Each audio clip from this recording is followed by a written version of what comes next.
Welcome to the Better Than Yesterday Everyday Podcast, where we cover anything related to behavior change that will increase your long-term wellness and happiness. And now, here are your hosts, personal trainer and RNs, Matt and Jenna Lane. What's happening, everybody? Welcome back to the Better Than Yesterday Everyday Podcast. My name is Matt. And I'm Jenna. And we also have... Me again. We just... We can't keep them off this thing. We love having you on, dude. I've had a bunch of feedback from the previous podcast on the IG posts. Everybody's like, we just love hearing Josh talk. So you are well loved, sir. Glad to be back. Absolutely. Thanks for being back. If you're new to this show, we are all about implementing behavior change for your long-term wellness and happiness. Josh here, Josh Kirsch is my personal trainer. I am also a personal trainer, and both Jenna and I are registered nurses. So today is something that happened. I started powerlifting. I feel like I changed the time frame all the time, but I think it was in September, November. That's around Thanksgiving. Around Thanksgiving of 2019. Josh here has been taking me through the ropes. I'm definitely not, I think, proficient in powerlifting. That's his world. That's, the man would die on a platform. That's where he loves to be. And today I want to talk about, I had an injury that was basically a flare-up of an old injury and what this means. I went and saw a neurosurgeon and what I got back. Josh and I haven't talked about it. He has no idea. Jenna and I, she went to me. Yeah, we haven't talked about it either. I was at the appointment. Yeah. We exchanged some looks. That was about it. And so obviously she was there. We haven't talked about it. And the reason is because I was like, listen, certainly I can't just have this situation happen and not document it. Of course, I have to document my entire life.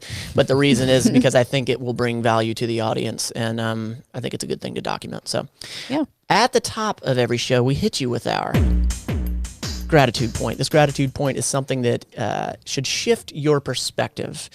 If you're down in the dumps, if you think of something that you're grateful for, it should shift that perspective. I'll go first, and I'll tell you that I'm very happy to not be sick. Usually I make mine very long and drawn out, but like when you're in the heat of being sick, if you got a sore throat or whatever, it just sucks. You're like, can I just get back to not being sick? You never really appreciate it when you're fully healthy. No. When your nose isn't running, you never take for granted the time. Yeah. Yeah. So I thought about that, and I was like, God, I'm glad I'm not sick. So knock on wood. Jenna? Yeah. Matt, take your vitamins. Stay away from the public now that you've jinxed yourself. Yeah. Thanks. Appreciate that. Jenna? So I just want to say, because I started the day complaining thoughts about it, so I want to change my perspective and say that I'm grateful for sore muscles. Yay. I don't know if they're going to be able to hear this in the background or not, but right now the dogs are drinking water. Uh-huh. Can you hear that? It is so loud. It's really loud, but I think the compression, will be good. So go ahead.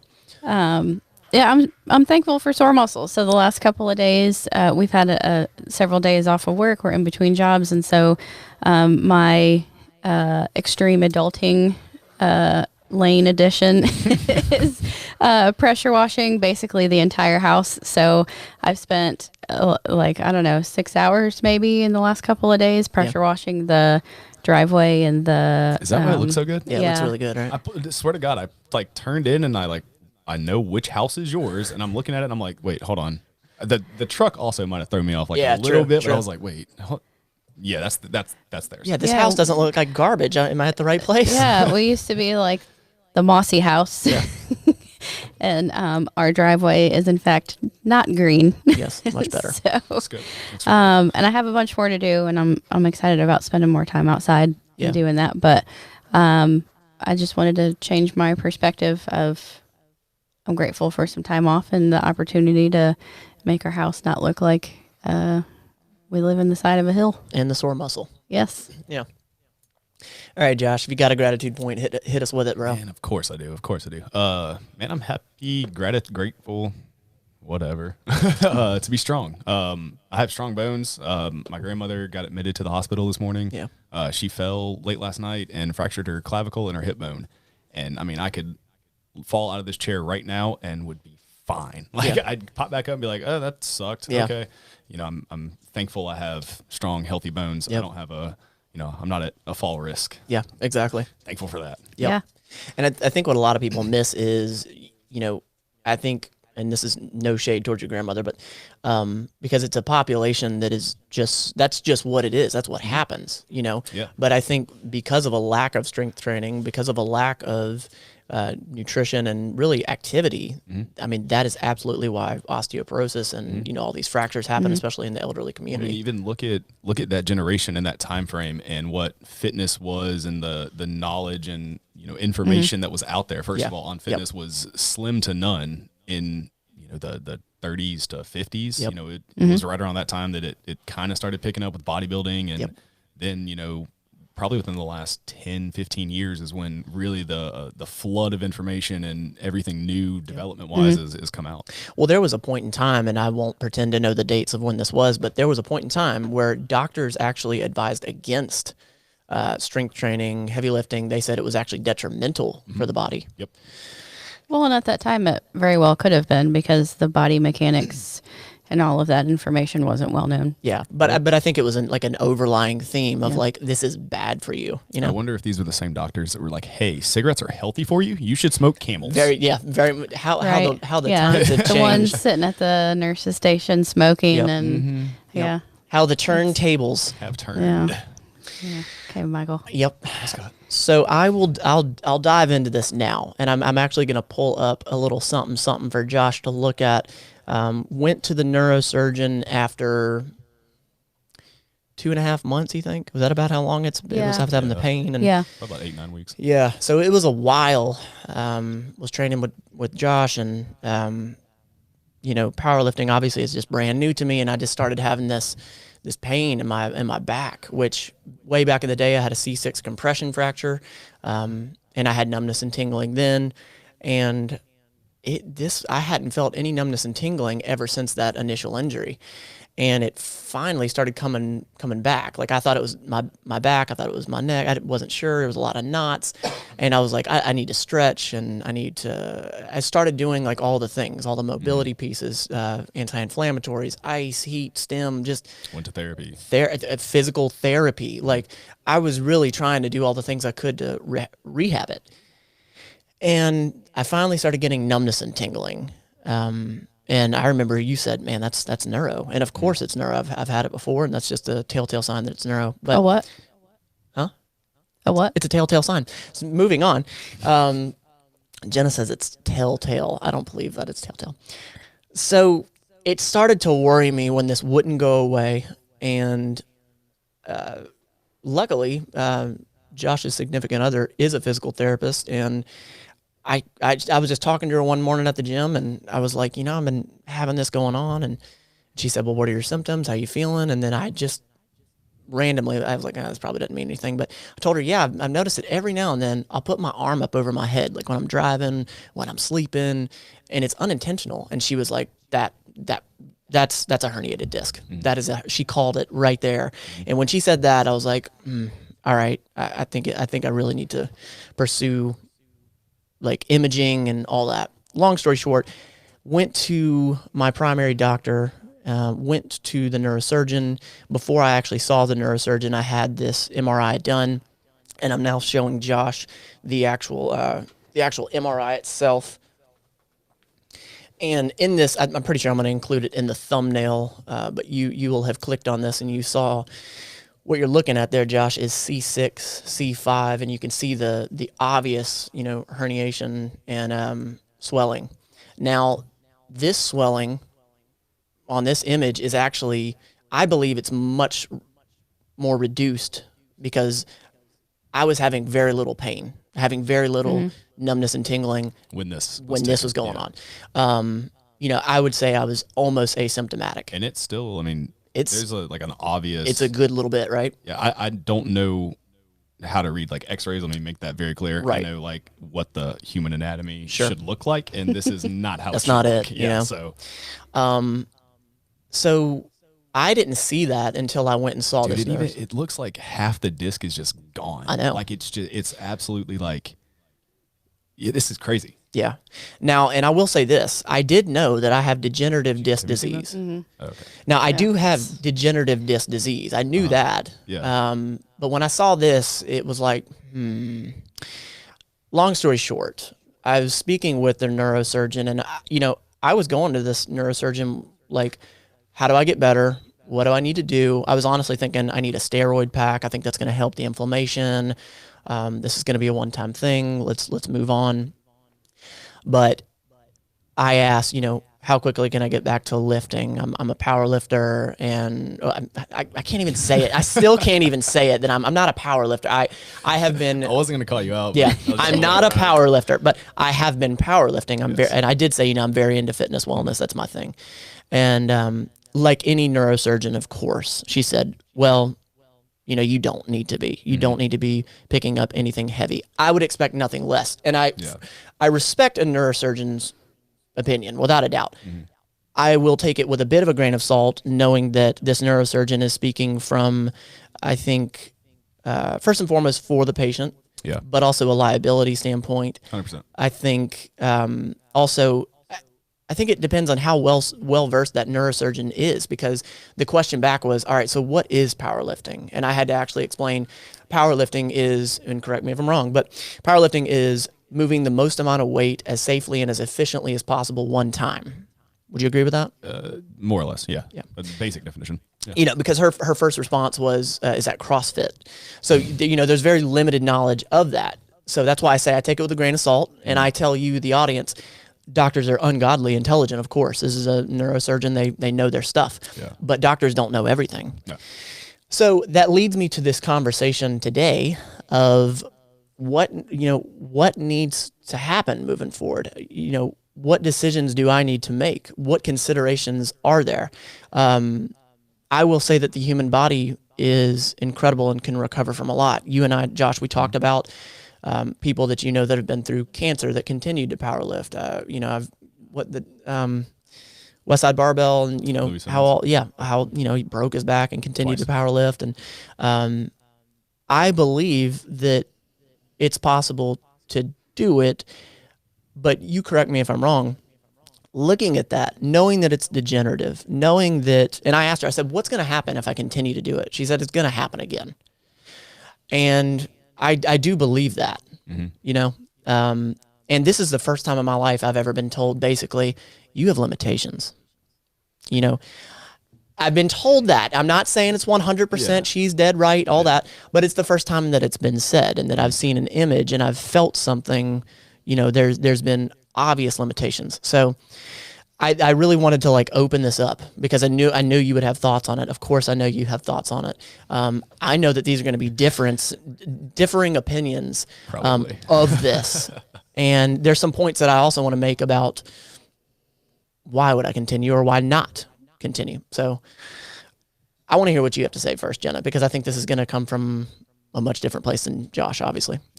So my opinion is not a no for powerlifting, but I want you to be, looking at that image, that protects your spine. It's a big deal. You don't live in general with an injury that high up. Not just, leg weakness or arm weakness or whatever. That's such a high up injury. If you were to damage your spinal cord, that spine has to get you through at least 50 more years. Yeah. And that's going to be tough. Yeah. That being said, you can't live your life by limitations. I feel like you just need to be extra careful and very aware of your body and know that it's probably going to take you longer to get somewhere physically than someone without an injury. And, so I feel like when someone says, and I agree with what you're saying. I agree with the most of what you're saying. But I feel like when someone says, you got to be extra careful, you got to be extra, it's almost like it's just said because how I am. And, anybody that has any sort of, I think, passion for either a mental or physical progression. I think that's what we're talking about here. For a physical progression, there's definitely a certain amount of intensity that you have to bring, and that intensity, brings risk. And Josh and I, we talked about this, and I'm going to open the floor up to you here in a minute. But Josh and I talked about it a long time ago. I would much rather get hurt trying to get stronger or building myself, rather than getting hurt being weak. Housewives, and not to call housewives out, anyone can throw their back out, so to speak, or herniate a disc picking up 10 pounds if you just do it the wrong way, if you twist the wrong way. You can throw your back out, quote unquote, throw your back out sleeping. I know people who have herniated discs in their back from sneezing the wrong way. And so what Amanda said, Josh's significant other, she was saying a lot of people walk around with a herniated disc without even realizing. I didn't know that. Yep. I did not know that. So everything that was just said, go ahead. So kind of my first thought or question, I guess, is what was the doctor's response to, well, what can we do? Because there's got to be surgery is an option, obviously not the best option. Yeah. There's got to be a steroid pack, stem cells, NADs. There's got to be some kind of therapy. So yeah, some kind of something they can do. Yep. Once that is continuing powerlifting is still a yes. Like from my standpoint, obviously, like it's going to be we can still do it. Now is the question, because we had not even planned. We had talked about you doing a competition in June, like this year coming up. Yeah. Is that still feasible? Possibly. Yeah. I would maybe prolong it another year. Continue to lift, continue to do certain things. Obviously not comp lifts, squat, bench, dead, but variations of that, build the neck back up, do the therapy, do the shots, whatever the plan is, obviously I guess that's my thing as, sure. A trainer and a friend, like come up with a plan. What's the plan? What's the doctor plan? What's the MAP plan? Yeah. Can we merge the two? How does that make you feel, what he just said? Yeah, I agree with that. Yeah, I do too. And I think being careful doesn't just include the amount of weight that you're lifting. It's your form, it's your load and deload and all of that. Good job, stuff. man. That was really good. That was pretty good, man. Very nice. Have no idea what they mean, but that was really good. But just like not arching your back the correct way or putting your neck forward when it should be back or whatever, like all of those things that, the average person would just wake up the next day and be like, I tweaked my neck. Like that's going to be much more significant for you because you don't have that support anymore. Like your muscle has to, compensate for your lack of, stability. Yeah. So it's important for you to keep moving and stay strong, but also be just hyper aware, I guess is more of the correct term that I'm trying to use than careful. And real quick, I don't want you to think that like when we're in there, it's never not careful. I can almost guarantee you that the start of this or the flare up of this was not a top set or was even anything close to his, quote unquote max effort. More than likely it was a warm up set with like 135, 185, 225, something that you can pick up that you feel like I've picked this up 1,000 times. It's not even heavy. It's not hard. I'm just going to pick it up because it's part of my warm up and I got to do it to warm up to get up to what I'm trying to do. Well, and so did I cut you off? No. Okay. That was... So, and for anybody that's new and doesn't know like my story, I have a YouTube channel called mattlanefitness, and I've been documenting it. I did the powerlifting vlog where I sort of started this out, and it's sort of taking you through the journey. There's not that many episodes because of this injury, but I started out bodybuilding. It was much less of I want to get stronger, and I wanted to dive into the world of powerlifting. Because I saw like the community and the progression of one's physical progression of the physical body and what you can do with it. I got to the point where I was really tired of, all right, do I look pretty? Now don't get it twisted. I still have some of that. That's still always at my heart of that progression of muscle and aesthetics and all that. But I got tired of it and wanted to see what can I physically do. For me, it's been so much more of the progression than necessarily weight did I hit? Now, your question back a minute ago was what was the treatment offered? Like what was, and because, I thought steroid pack, that's going to help. That'll take down the inflammation. She said, honestly, at this point, it's not really going to help. She said, I'll write it for you, but it's not going to help because it's not in the acute phase. I told her it's definitely better. And, when she said that, I was like, yeah, that's probably very accurate. The very next thing she said was, we'll send you to a pain management specialist. And I want to say, I have nothing against pain management if that's what you need. I'm not shaming pain management, but here's the deal. How many people really fucking need it? But here's the deal. I had pain, but it was because of what was going on. That pain has pretty much since subsided because I've backed off on everything. And for me, that's not fixing it. That's not a Band-Aid. Which I know we can't. I know we can't fix it at this point. You're right. It's a Band-Aid. It's not a long-term solution. What you said was maybe we need to go longer than 6 months now, or 4 months now. Maybe we need to go to a year of building, and that is how you improve on this situation. And that's why I wanted to document this. Was I think when people get hit with this situation or something similar, or hell, even anything in life like this, it's very easy to turn and run away. Yeah, or take the easy way. Or take the easy way out. Quick fix. And that's so not what you should do if you're trying to, I think, progress either as a human or physically. And, I will admit that looking at this MRI, I kind of questioned, like, what am I going to do moving forward? And it made me ask the question, what is powerlifting to me? What is bodybuilding to me? What is fitness to me? Am I the type of person that would be happy having an aneurysm on a platform, like Josh has literally said? Like, am I willing to die on a platform? And I can comfortably tell you that is not me. I am not in love to the extent of what powerlifting is to you. And I think you might have been able to pick up on that. Like, for the record, I do have plans on competing. I want to compete.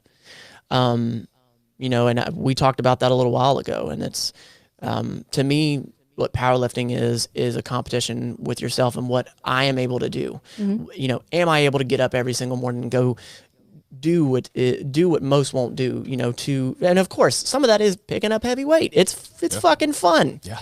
And fun. There is a little bit of animalistic, piece to it for me, but, I say that to say, I can't say dying on a platform is me, but I think for the rest of my life, I will have a piece of powerlifting with me. I think that it's done so much for me. It's opened my eyes, and I appreciate it so much.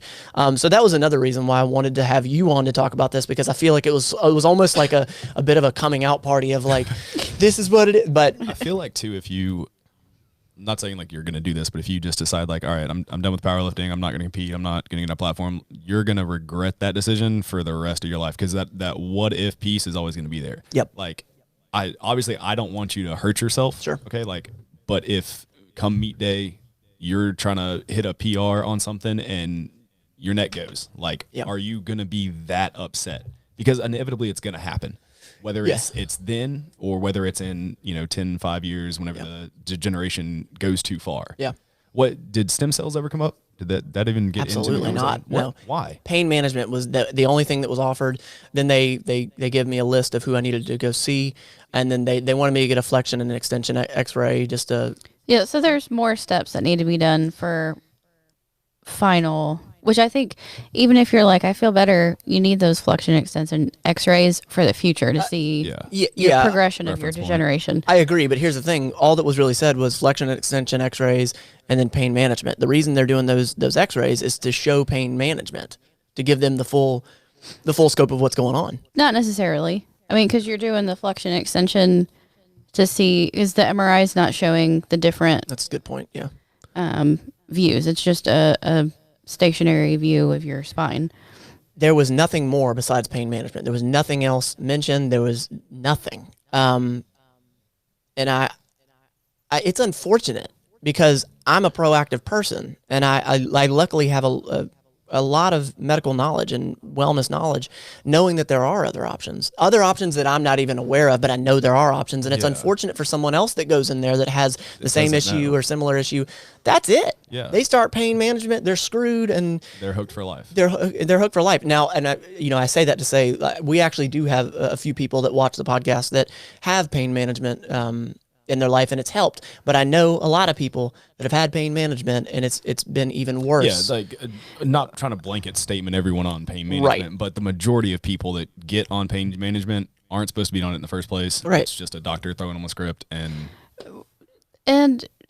you know that that's not to the point of what you absolutely need at this point. I mean, I think they're there for a good reason for a specific group of people. Sure. But I don't think that you're quite in that category yet. And however, being reminded that you are a step away, it's already being recommended that you go to pain management. It's already being told to you that it's not an if, it's a when you will need surgery. And so that's up to you as far as how quickly you wear down your spine that rest of the way. Yeah. So just keep that in mind. Yeah. And I also know you, I'm sorry to interrupt you, that if I were to come in and just say, I don't think you should do this at all anymore, that would make you try to like go to the next competition and win and die on the platform just to prove a point. Well, and little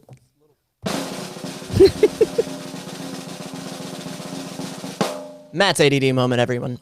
I think that's a really important point. If you're in a relationship, or if it's not a relationship, maybe it's a parent, a spouse, whatever, someone in your life. I think that's a very important point that you just made, that I think a lot of people do, is they immediately throw out a fearful, judgmental, oh my God thing that totally turns me off.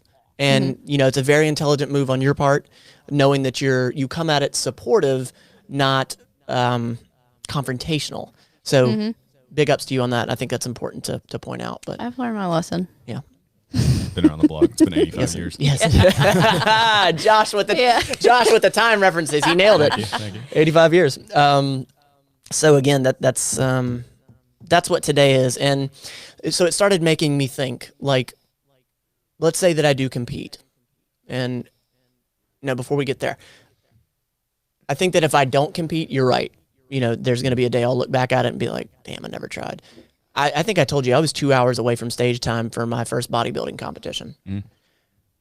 I did not do it. Yep. 2 hours before stage time. Guess how much I regret it? A whole lot. Not one damn bit. Really? Now I'll tell you why. Because I knew without it I knew with every bit of me that was not my life. But did you know that from the get-go? I felt like it. I had a friend that was highly encouraging for me to do it. Okay. The cut process, I didn't mind that because I've done that before for photo shoots and all that. Yeah. But it was the environment. Okay. It was the comparing myself to the next person next to me. But see, you saw that like down the road. Like, you saw that, you kept doing it. That feeling kept growing. It got just darker and darker. It's never been like that in any aspect, at least from what you told me as far as powerlifting is concerned. Like, you've never the exact opposite. Never had a thought of like, this is not really something I wanted. Like, granted, there's certain things you don't want to do like in training, but because it sucks. Right. But, whatever. You're not like, No. I'm not doing this. The exact opposite. And I think that's because it's a progression of me, like I said, competing with myself. God, that's so corny, but it's so damn true. Yeah. And then the community. The community, it's just, it's so inviting. At the bar, you expect a bunch of big burly dudes to be assholes, and that's so not what it is. Not even close. I mean, we all kind of look like assholes, but like it's Such. I don't know. Like, I can't. By the way, the bar is the gym that we both train at. Yeah, the bar is Strength and Conditioning in Milton. It's not a alcoholic pub. place. Yeah. But like there are, I will say this, there are assholes that come into the gym. Oh, yeah. That try to, they come in and think they're just hot shit out the gate, and they leave real quick. Like, they don't stick around, and that's every damn gym. We were talking about Planet Fit. We were talking about Planet Fitness in one of the lives the other night about that community piece and how those people are everywhere. It doesn't matter what gym you're in. So, yeah. But anyway, long story short, I still do want to compete. And then I really don't know what happens after that. I don't know what it looks like after that. I think competing for the first time will tell me, do I want to continue to compete? Do I want to still just implement some sort of powerlifting piece and then go back to working on hypertrophy or aesthetics? I don't know. Regardless, I will tell you this: you're not fired. All right, I'm holding on to you. I can eat no more ice cube soup sandwiches. So yeah, I mean, go ahead. You look like you're about to say something. So I mean, my thought was, what is the next thing? Like, I would start thinking about that. Like, for me, it's obviously the next competition, it's the next record, it's the next number. For Josh. For me. Yeah. What is it for you? Like, you're going to do a meet. Okay, let's not worry about the timeline right now. Like, it's 6 months, it's 6 years. Like, who cares? Yeah.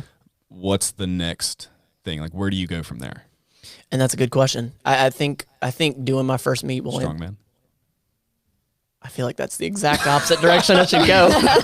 Yeah, I will. Highland Games? I will strongly disagree with strongman. That's interesting. If you're down for Highland Games, I will like legit sign up for one to do it.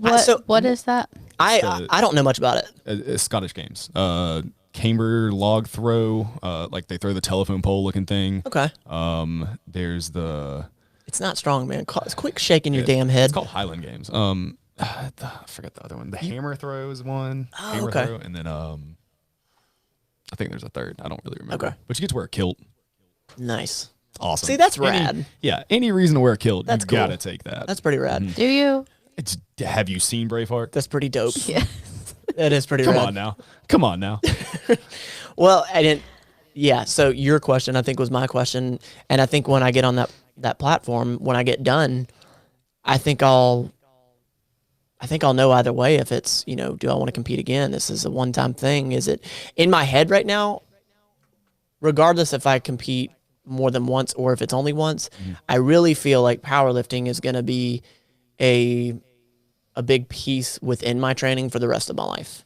Yeah. As of right now, how I feel. I don't know if I'm listening to this in 20 years and I ended up doing CrossFit for the rest of my life, or And you're like, you should have listened to Jenna. who knows? But yeah, so I don't know. It's a big question, and it's a big question right now. It's a big question mark. I think you'll fall in love with competing. Really? Meet days are fun, man. Like the client I just had for this past weekend, bending the bar for, did great, placed first in his division. He did really well. When we were prepping for the meet, he pretty much told me like, yeah, this is like, I just want to do one and just kind of see what it's about. Like I used to do bodybuilding, and that's the kind of stuff I like to do. I like feeling a pump. I like spending hours in the gym and sweating and working. And he did one meet and he's like, bro, Hooked. Like, when can I sign up again? When can we start training again? Okay. Yeah. Amanda, same way. Like she came from bodybuilding. She competed at a couple shows. She's won multiple trophies. She competed last weekend. She's already like, when's my next one? Like, Yeah, those lifts. She looked good. Those lifts look fantastic. dude, she went 9 for 9. They- Like, I haven't even done that. They went up like without a hitch. Like, how are you going to do something in powerlifting I haven't done? Come on. Yeah, your girl. Come on, bro.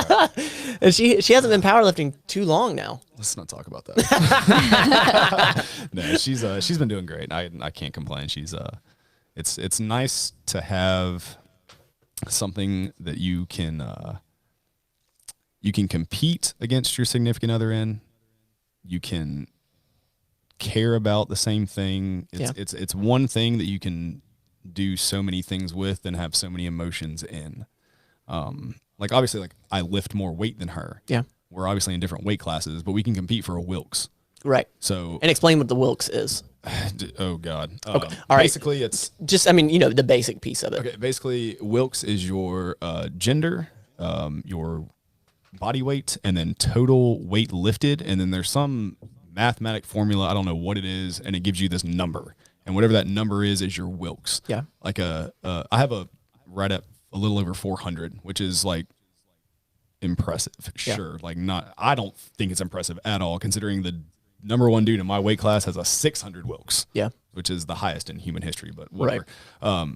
Yeah, so And- it's a number you can compete for genders. Yeah, and yeah, so and I mean, you pretty much defined it, but I want to drag it out and make it more complicated than it has to be. So basically, if Jenna and Josh, went and competed, it would sort of define, sure, Josh lifted 600 pounds and Jenna lifted 200 pounds, but like you said, because of she's a female, because of her weight, because of her age, because of all those pieces, whatever. I don't think age plays a factor. Okay. Just gender and weight. Okay. So whatever those pieces are, it basically figures out, all right, is Jenna really stronger than Josh? So interesting. That's how they can pick like best overall lifter. Even, I mean, you could have a super heavyweight lifter and then a like 123 lifter. Yeah. And the super heavyweight should lift more total and on all three of his lifts in the 123. But if it's, within a couple 100 pounds, you're like, wait, hold on. Yeah. He has like 200 pounds body weight on him. Right. That's when, Wilkes comes in. Yeah. Yeah. Interesting. WILKS for anyone who wants to research that. I want to look that up. I mean, that was the gist of the podcast. I mean, yeah. I mean, anything else you got, babe? Let me talk about the takeaways from this conversation, those of you who have stuck this out. I don't know if you guys can tell or not, but there's a bit of a comical spin on her voice right now. If you're new to this podcast, you'll know that there's a little bit of smart acidness coming with this. I'm Go ahead. always serious. Go ahead. No, but I think not giving up or not making an injury or a limitation, if you want to see it that way, an excuse to not be active, to not push yourself. You're aware of your body. Your body is different than everyone else's. Everyone has certain limitations, whether it's mentally or physically or whatever. And I think that you can always find a way to be healthy, to be fit, to be active, and do something that you love, even if it's maybe not to the extent that you would want to do it, ideally. Where there's a will, there's a way. Sorry. No, go ahead. Bouncing off that real quick. The no excuses thing. There's a guy on Instagram, Pitbull RUHL. His name's Zach Rule. It's the dude with no legs that like benches in actual competitions. Like, dude doesn't have legs, bro. Yep, exactly.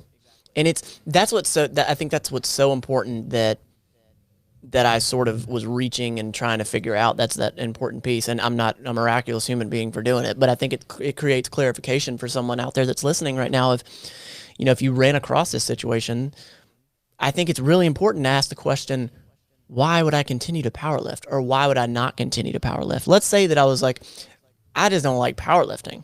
And now this injury, I'm gonna hang it up because this isn't my thing. And but there's a piece of me that really truly enjoys powerlifting, and then I want to continue doing it as of right now. So again, I think asking yourself the correct questions as to why you would continue something or why you wouldn't continue something, and not using it as a cop out, just like you said. So you're saying you can apply that to any aspect of your life, not just physical. Oh, look at this philosopher. Oh my God. Now he's a philosophizer. That's mind-blowing. I think the other thing that we really haven't elaborated on is the fact that you did all of the things that you did before you got to the doctor. So by the time you get to the doctor, because it took that amount of time to get to your primary, to schedule an MRI, then to get the MRI results, and then to get to the surgeon. You weren't just sitting there twiddling your thumbs going, the doctor's got all the answers. Nope. Like, you did all of those things to where everything that she suggested, you had already checked off of your list. 100%. And there's no excuse to not have done that with information at your fingertips. You found all of those things. You did all the things that you should do. And by the time you got to your appointment, there was really nothing left to do. That's why the MRI. That's why pain management was the next option. Now, like you said, I think there's even more things that can be done. But the basic pieces that and I think someone out there would be like, well, you have fitness knowledge and you have nursing knowledge or healthcare knowledge. I would have figured that out. You got Google, folks. You got Google. So if that's your excuse, that's not. I think the best thing you did during that little 8 to 10 week time frame was go to physical therapy, pay out of pocket, or Yeah. pay, like if you did charge it to your insurance. No, Like, yeah, it was okay, out of whatever. pocket. Yeah, pay out of pocket and then go see the doctor. Yeah. Because 9 times out of 10, the first thing the doctor's going to do is say physical therapy. That's what Amanda Then said. they're going to come back with pain management or surgery. That's exactly what So- Amanda said. She said, make sure you say you make went sure to PT. you tell them. Mhm. Yep. Yeah. Yeah. And I'll be honest, like it was rough, dude. Like the pain was. I mean, I remember like in the peak of it, you would like if I could take something, like I would take it. Like if there was like something I could take to just make this stop, like whatever, I would. And yeah, if you're definitely at that point, yeah, it needs to be addressed. But you know, I don't know. Yeah. No, That's a different podcast. It was rough. I was in tears. And this podcast is 100% not to be like, oh, poor Matt. That's the opposite of what I want. Yeah, I can personally tell you, he never felt sorry for himself. No. During this whole process, I wouldn't have let that stood. Hell for no. anything. First of all, and I hope that it rings true with somebody out there. Like, you know, you like take this shit and go with it. Like, again, I'm happy this shit happened. This makes me adapt. This makes me grow. So I hope this struck a chord with somebody. 40 minutes. That was a damn good podcast. Good job, y'all. Good job. Thank you. Hell, we'll probably have you on the next podcast, Josh. Who the hell knows? It's my chair. This went. I'll just be phasing out. No. Absolutely not. We need your smart acidness here. We need like the what's the right word here? The stable person. Yes. Because we're both like ADD and out there. Yep. Granted, True. it's like different parks, but like you know, Different parts. different parts. But we're out there. Yes, indeed. Yes, indeed. All right. Anything else for the wrap up? I think that's it. Yeah, that was a good one. Y'all have anything else? Can I be honest though? Before we go, I wasn't sure how this conversation was going to go. Like I knew sort of what was in your head, Jenna, and I don't know what I expected you to say. I didn't expect you to be like, fuck that. You just need to get under a barbell for the rest of your life. I didn't expect that because you've always been safe. I've never been at the gym and been like, I'm questioning Josh. Like that was never it. But I don't know what I expected. When you immediately said, you know, maybe pushing it out to a year, I was immediately like, that's when you know you got a damn good trainer, when the trainer is listening, when they're putting the safety first. So because I mean, that's what it, like, you're not, and this is like no offense to you or anything, like you're never going to be the best power lifter in the world. Yeah. So like you don't have to have that mindset of, you know, I have to, like, you don't have to be obsessed with it. Right. Like I am. Like, Sure. I'm not going to be the best in the world. I know that, but I'm obsessed. Yeah. You don't have to have that piece. So let's take time. Let's figure out everything we can to make sure that we prolong this from ever happening again. Yep. It's going to happen. Yeah. Let's prolong it. And let's perhaps build up enough around it to make it as minimal as possible when that day does come. yeah, exactly. Did I say what you thought I was going to say? No. I knew you would be supportive, but I really thought you were just going to be like, I think it's time to hang it up. I thought that's what you I really really did. Before we got on, she was like, all right, let's go ahead and talk about this shit. Let's get it over with. I was just like, okay, she's pissed. All right. And again, hats off to you, Jenna. You have never, ever told me you can't do something, you shouldn't do something. You have always been 1000%. How can I fucking help? You're not a cheerleader. You're the linebacker. You're always there with awesome words. So I appreciate it. Yeah. The last time I told you no, you fell off a jet ski. That's an act. I don't know if we've ever mentioned that. So what? I know you. That's how you originally fucked this up. Yeah. Okay. Did she tell you not to ride the jet ski? Okay, so this is Wait. the story. Oh, Wait. God. Let's start here. So this is good. No. You're gonna do it or me? Jenna's This is ADD moment. All of our ADD moments. You thought the podcast was over? Hell no. Part 2, baby. Okay, so we were out. Wait, before you start in that, I want to mention this. When I first got into fitness, I was 19 years old and I was bench pressing way too much. I remember this when it happened. Bench pressing, couldn't get it up, twisted my neck like this and then pushed back on the actual bench. That's the first time I ever had any sort of neck pain. I believe that's where the initial fracture happened. Go ahead. So we were having a good day out on the jet ski. We were, what were we doing? What's that called? Why is the Wakeboarding. Wakeboarding. Thank you. Sorry, that word was escaping my mind.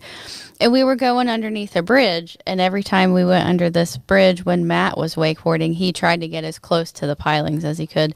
And we were going, this was like a supercharged jet ski. And we were going like 60 miles an hour. Okay. And Matt is 60, not 16. Yeah. The first time Matt has ever wakeboarded, first of all. No. I'd wakeboarded like once or twice before that. Okay. That makes it so much better. And he's getting close enough, going 60 miles an hour. We weren't doing 60 underneath there. 30 knots. That he's enough about the wind. Go ahead. Brushing the side of the piling. I was trying to graze it a little touch. That's all. Why? Because life. Why not? Because homie, that thing supports a bridge. Yeah. Hundreds of thousands of pounds. I was just gonna graze it. All right. Yeah, I didn't so say it was he kept doing it, and we were all upset with Matt. So we had gone out to this little island, and we just had the jet ski. So it took a couple trips to get everybody out there and get all of our crap out there. So we were packing it up for the day, and I came in with a bunch of our stuff, and I grabbed the wakeboard with me because Matt wanted to wakeboard on the way in to like get his one last little run. And I took the wakeboard and we took off. So then he couldn't wakeboard in. I was pissed. Yeah. So you don't take a grown man's toy. Because I was being in that moment I was being told no. That's what it was. Yeah, you don't. Yeah. Well, and it wasn't just my decision either. Like the other two guys that we were with, they were like, take the wakeboard. He doesn't need to be doing this. It wasn't just me that was upset. I know. It came from a place of love and all that horse shit. Go ahead. So Craig drives the jet ski, and it's kind of around a corner, so I couldn't see the island where they were from the dock. But I could hear the jet ski. Mm-hmm. So a couple minutes goes by, and I hear it like ripping through the water. Like, okay. We were doing 60 at that point. Yeah. It was fast as hell. And then I hear the motor like cut down and then go the other way. And I was like, the hell are they doing? And then here comes Craig, like coming in hot, like comes up on... Beach that bitch. Yeah. And then on the sand. Matt falls off the jet ski. And he was filming it. And what had happened... Wait. Before we go, if you guys want to see this video, just drop me a comment. Yes. By the way, if you're listening to this on Google Play... Apple, wherever you're listening to it, Spotify, there's also a video of this podcast right here in the link below. Click it and you can check it out. I want you to leave a comment if you want me to release the footage of me actually with this. I filmed every bit of it. Oh God. Thank God you still had your helmet on because he had the GoPro on top of the helmet. Yeah, I didn't have the GoPro on the helmet, but I mean he had been. That's why he was wearing a helmet. Yeah. And he had his life jacket on. Mm-hmm. So they went under the bridge, and Matt just said, they were filming, and he says, bye. And then he just jumps up and lets go, and he hits the water, and you can see the back of his neck hits the water first. It was bad. Knocked him out. Knocked the padding out of his helmet. Ripped the padding out of the helmet. He woke up floating. The thing was snug to my head, but ripped it out. And couldn't feel his arms. Lost feeling in my arms. Knocked me out. Had no. I woke up and I was looking at the top of that bridge and I was like, "Damn, that shit wasn't good." And then I was like, I thought my arms had been ripped off because I couldn't feel them, and because I was looking up and I was like, "Ooh, my neck hurts." Ooh. And then I looked down and I was like, "Okay, my arms are attached," and I was just like, I got the wind knocked out of me. Mm-hmm. Just rub some dirt on it. Go ahead. Yeah. So they come flying up, beach the jet ski. Matt falls off. And I'm like, what the hell happened? And I was so mad because we had already gone back and forth about the stupid wakeboard that it wasn't even a thought in my head. Like when you stood up and you're kind of stumbling around, I just thought they were going so fast. You know how like when you hit your skin against the water really fast, you get that kind of like that tingling? Yeah. I just thought that's what it was. We went to dinner. Yeah, no, we still, again, I was like, bro, I'm good. I just got the wind knocked out of me. And Matt's like laying in the booth next to us. And you're a nurse at this point, right? No. Okay. No. I think I was parking cars at that point. Oh, Jesus. Yep. And I was just so mad. Yeah. And that night, I was so mad because it was, we were young enough in our relationship where we like argued like that of like, I took the wakeboard. He wanted it back. He jumped off the jet ski. I was mad at you. It was very much proving a point of like, tell me what the fuck I'm gonna do and what I'm not gonna do. I'm jumping off this bitch. Yeah, and then my mentality back was, serve you right, dumbass. So I remember I was still so mad at you. Like, you woke me up in the middle of the night that night. 1 a.m. And you were like, I'm in so much pain. I'm driving myself to the hospital. Yep. And I was like, good luck.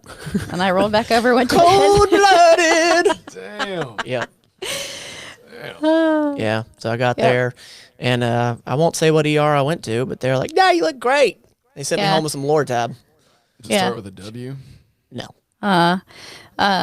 So yeah, and it ended up the next day. We called in a favor and had a neurosurgeon look at the CT and had him direct admitted to the hospital. Yep. He put me on a neuro floor overnight. I was put in a collar, Miami J, for a month. Yeah.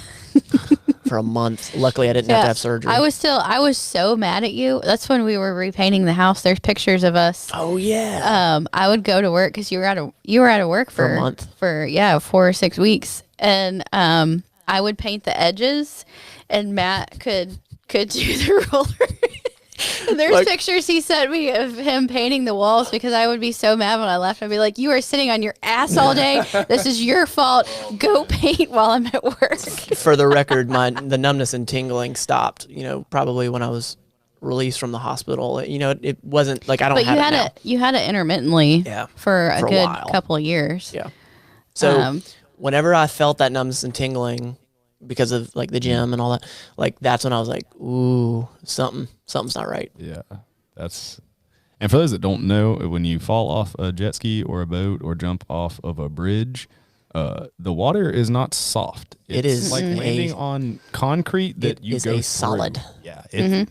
Matt learned that. In high school, another little ADD moment. You ain't got that. Press the button. There's a bridge in Seminole, Alabama. Yeah. That everybody used to go jump off of. Like, you can park your car on the side of the road and like jump off the bridge, walk back up, get in your car, whatever. Well, we took the boat one day and like beached the boat, hopped up on the shore and like walked up, jumped off the bridge. The girl we were with at the time, it was a girl my buddy was dating. She was special. Special. She was really pretty, but she was special. She jumped off and thought it would be a good idea to land on like her butt, like an L. Yeah. Fall. Yeah. Pretty sure she fractured her tailbone. We had to like. Whoa. She hit the water and came up and said she couldn't feel her legs and was went back down. So we all three jumped in after her. Jesus. Yeah, it was not pretty to like pull her in the boat. Yeah, man. It hurt. Yeah, be careful. Yep. It sucks. Again, if you guys want to see that video, I know I have it somewhere. I have a YouTube channel, another YouTube channel where it's buried, but I'll release that if you guys want to see it. But I guess that's it. I really appreciate you guys. That was a really good podcast. It went much different than I thought it was going to go, to be honest. I thought this was set up, swear to God. For what? I don't know. It's like if I knew my shit, or like you're like somebody like, so what is this? Yeah. Huh? What is this? What does do I this do fracture now? mean? What did this MRI mean, Josh? You fucked him up. I don't know. I just lift things. That's all I do. All right, that's it. I pick things up and I put them down. Yeah, thank you, Planet Fitness. Yeah. All right, that's it. That was fantastic. Thank you guys so much. Do me a favor, if you felt this podcast, if you enjoyed it, subscribe to this podcast. That helps a podcast grow, as well as leaving a comment, whether it's positive or negative. We would truly appreciate it. But subscribe to it, because we release an episode every Tuesday, and here lately every Friday as well. So thank you so much for being here. We truly appreciate you. We'll see you next week. This has been the Better Than Yesterday Everyday Podcast. We want to thank you for listening and invite you to subscribe to the show as well. And follow Matt Lane Fitness on YouTube. Until next time, you don't have to be perfect. Just be better than yesterday, every day. Every day. That was a good one. Dumbass.